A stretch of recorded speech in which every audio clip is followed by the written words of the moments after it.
vamos a lo que sucede en Córdoba con respecto a las conexiones ilegales de energía eléctrica. ¿Qué es lo que va a hacer la empresa de energía eléctrica con respecto a estas conexiones ilegales? Que hay muchísimas, Andrés, en los últimos tiempos cada vez son más. Vamos a darle la bienvenida a Alfredo Camponovo, vocero de la EPEC. Buen día, Alfredo, ¿cómo estás? Hola, Alfredo, buen día. ¿Cómo les va? Buen día para ustedes. Alfredo, queremos preguntarte entonces cómo van a ser las medidas que va a llevar a cabo la empresa provincial de energía eléctrica de Córdoba, EPEC, sobre este tema, ¿no? Las conexiones ilegales. Efectivamente, se ha puesto ayer en marcha ya un operativo especial en el ámbito de toda la provincia para detectar estas conexiones indebidas o clandestinas, fundamentalmente para despejar el riesgo eléctrico, ¿no? O sea, venimos observando en el último tiempo que ha aumentado la cantidad de, ya sea robo, primero robo de la bajada, es decir, de la conexión de la línea al medidor, robo de propios medidores, que no es una cosa que le está ocurriendo solamente a EPEC. Lo hemos visto también, por ejemplo, en el caso del agua, bueno, también hemos tenido alguna situación que conocemos públicamente respecto al robo de medidores. EPEC no es la excepción, también vemos este aumento, entonces se ha lanzado este operativo, como decía, a nivel provincial, que tiene como objetivo fundamentalmente despejar el riesgo eléctrico, ¿no? Como primera medida eso, después obviamente devolverle la calidad de servicio a aquellos usuarios que formalmente están conectados al sistema eléctrico provincial, digamos, porque obviamente EPEC tiene una infraestructura prevista para una cierta cantidad de usuarios que cuando comienza a haber usuarios que están fuera de este sistema, que están conectados de manera irregular, provocan que la calidad de servicio de aquellos usuarios formales que están conectados empiece a decaer, ¿no es cierto? Ni hablar de lo que significan las pérdidas no técnicas, es decir, las pérdidas que se producen por estas conexiones, porque hay energía que obviamente no se está facturando y no se está cobrando, y que obviamente esto también no es justo para aquellos usuarios que cumplen rigurosamente con el pago de su factura y que, como decíamos antes, están conectados formalmente al sistema eléctrico provincial. Alfredo, y aquellos dentro de estos controles que van a implementar la empresa de energía eléctrica, aquellos que tienen esta conexión ilegal, ¿qué les va a suceder? ¿Van a ser sancionados? ¿Cómo lo van a manejar a este tema? Sí, por supuesto. Habitualmente, digamos, cuando se descubre una conexión de este tipo, una conexión irregular, que, a ver, puede ser a través, por ejemplo, de un cable paralelo, que no vamos a hacer apología de cómo se realiza, ¿no es cierto? Pero se descubre una conexión que está fuera de los parámetros normales, lo que se hace es labrar un acta, obviamente, la denuncia correspondiente, y se le cobra, además de la sanción, digamos, por cometer el ilícito, también un retroactivo por aquella energía que se estima fue consumida y no pudo ser facturada por la empresa. Es decir, hay todo un procedimiento que se realiza habitualmente para poder, en definitiva, cargarle a ese usuario, que es el usuario o el morador de la vivienda, porque a veces nos encontramos con situaciones de, no sé, una persona que a lo mejor alquila una vivienda y que está cometiendo un ilícito que no tiene que ver con el dueño de la propiedad, pero sí con el morador habitual, y entonces se realiza esta acta para que pueda, digamos, de alguna manera tener una sanción. Y estas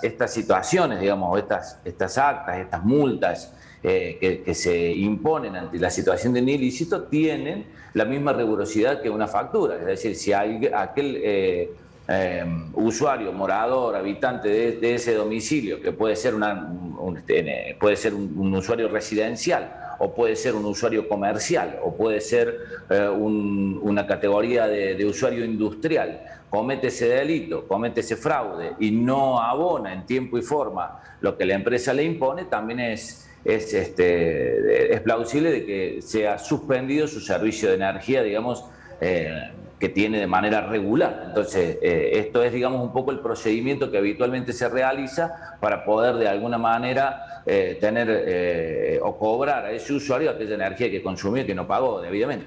Alfredo, también me parece que hay que ponerlo en contexto, ¿no? Estamos atravesando una crisis económica y social, una espiral inflacionaria que afecta a muchísimas familias. Y uno tiene también el prejuicio de que en los barrios más populares de Córdoba, en los sectores más humildes, es muy común que las familias se cuelguen del gancho, como se decía antes, para colgarse de la energía, porque también la tarifa eléctrica es muy costosa para la economía familiar. Depende del consumo, por supuesto, pero hay familias que se le hace muy cuesta arriba pagar la factura. ¿Existen alternativas? ¿Cómo sigue vigente la tarifa social? ¿Qué alternativas tienen estas familias que es muy difícil estar legales en cuanto a la energía eléctrica?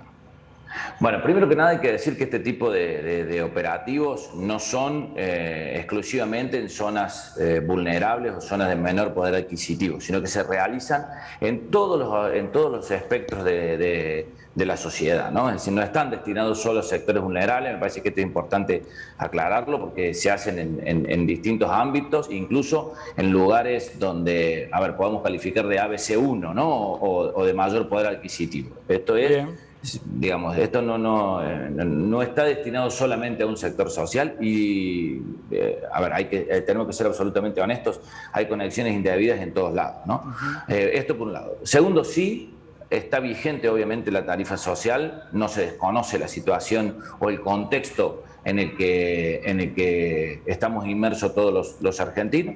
La tarifa social en este caso, me parece que es importante aclararlo, no es EPEC el órgano que otorga esta tarifa social, sino que es el Ministerio de Desarrollo Social el que en definitiva otorga esta tarifa y le informa a EPEC que determinado usuario ha sido beneficiado con esta tarifa para que EPEC pueda aplicar esa tarifa en la facturación habitual. Pero sí, contestando directamente la pregunta, sí todavía está vigente la tarifa social, digamos que tiene ciertas características y que puede ser tramitada entonces frente al Ministerio de Desarrollo Y está Social. bueno romper ese mito, Alfredo, ¿no? Porque está muy instalado que los que se cuelgan de la luz y del cable, del gancho, son los sectores más vulnerables, como decís vos, pero también ocurre en el sector ABC1, en los barrios privados, en los sectores con mayores ingresos. No tengas dudas que es así, por eso quería aclararlo, porque por ahí, digamos, un poco, no sé si si denominarlo como un prejuicio, pero lo habitual es pensar siempre que solo se dan este tipo de situaciones en lugares de menor poder adquisitivo, de mayor vulnerabilidad social.